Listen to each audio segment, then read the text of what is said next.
Hello, welcome to Pastor Spotter. I'm Pastor Rick Mannon. I know it's been a while since we have done an update, but I so much appreciate you listening to me and tuning into these podcasts. We talked about the Essenes, kind of introduced them last time. I want to follow that up today by looking at the calendar of the Essenes. And please understand, right from the beginning, I am not setting dates or anything like that, but we are living in biblical times of the signs of the times. It's incredible what is happening, and I would just encourage you to listen for two words: peace and security. Peace and safety. That's what was warned to us in the scripture by the Apostle Peter. When they say peace and safety, then sudden destruction shall come. Once you start listening for those two words, they are everywhere. And so let's look at the Essenes and their calendar today. So the first century Essenes had a much different calendar than the one used by the Pharisees and the Sadducees. In fact, according to the Essenes writing, the Pharisees were using a corrupt pagan lunar calendar, and the Essenes preserved the original solar calendar that God gave Adam. Even more astonishing, this was prophesied in the Dead Sea Scrolls. The Book of Jubilees, which was kept by the Essenes in Qumran, states, "And there will be those who will make observations of the moon. For this one, the moon corrupts the stated times and comes out earlier each year by 10 days.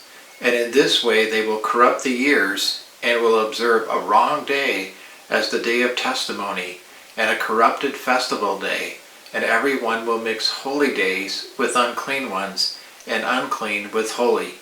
For they will err as to months and Sabbaths and festivals and jubilees." And that's in the Book of Jubilees, chapter 6, verses 34 through 35. I know that is not scripture, but interesting, this corrupted calendar of the Pharisees, according to the Essenes, was prophesied, and it became the Hillel II calendar in the middle of the 3rd century, which is what the modern Judaism uses today. The Essene calendar, however, is a bit more difficult to figure out. As much that was known about in ancient times was lost, it was only to be rediscovered in the 1990s. Dr. Ken Johnson has done some amazing work with the Dead Sea Scrolls in an effort to restore the Essene calendar. And what he has turned up is nothing short of amazing. The Essene calendar is based on the 7-day week. Saturday is still the Sabbath, making Sunday the 1st, Monday the 2nd, and so on. Interestingly, because the sun, moon, and stars were created on the 4th day, the Essene calendar has the beginning of every year's start on a Wednesday. This emphasis on the 4th day continued even in the early church, as evidenced by some of the writings of the early church fathers. So the Essene calendar is based on a 364-day year that begins on the spring equinox, when there is an equal amount of day and night. It also is set up so that everything comes out the same every year, because 364 days means the year is exactly 52 weeks with no leftover days. 52 times 7 is 364. And for example, Passover is always on the 14th of the Hebrew month Nisan, which is always on a Tuesday. Leap year is handled differently. The Essene calendar maintains the Sabbath cycle, meaning that when the calendar becomes 7 days off, a leap week is added. This keeps all of the Sabbaths in sync, a very important practice for the rituals of the priests. The Essenes also had an understanding of the total number of years of human history, from creation to the time of the establishment of the new heavens and the new earth, and how this long period is to be divided. All of history would be 7,000 years. Irenaeus, he is a Greek bishop who studied under Polycarp, the last living connection to the apostles, wrote, "For in as many days as this world was made, in so many thousand years shall it be concluded. For the day of the Lord is as 1,000 years, 2 Peter 3:8. And in 6 days created things were completed. It is evident, therefore, that they will come to an end at the 6,000th year. That's in his book Against Heresies.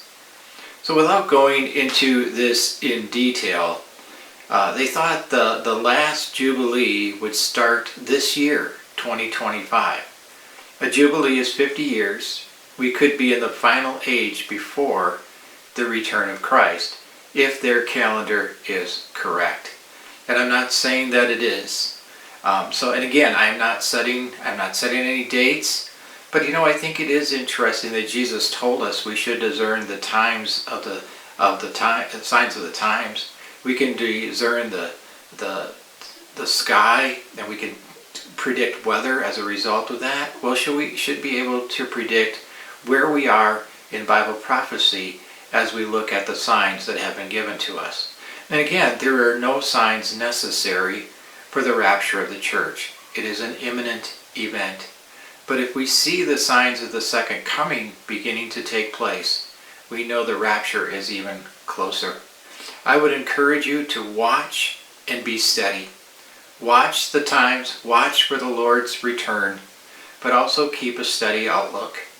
And our outlook at this time should also be an upward look, because when we see these things begin to happen, Jesus tells us to look up, for our redemption draws nigh. So God bless you. Thank you for tuning in today, and have a wonderful day.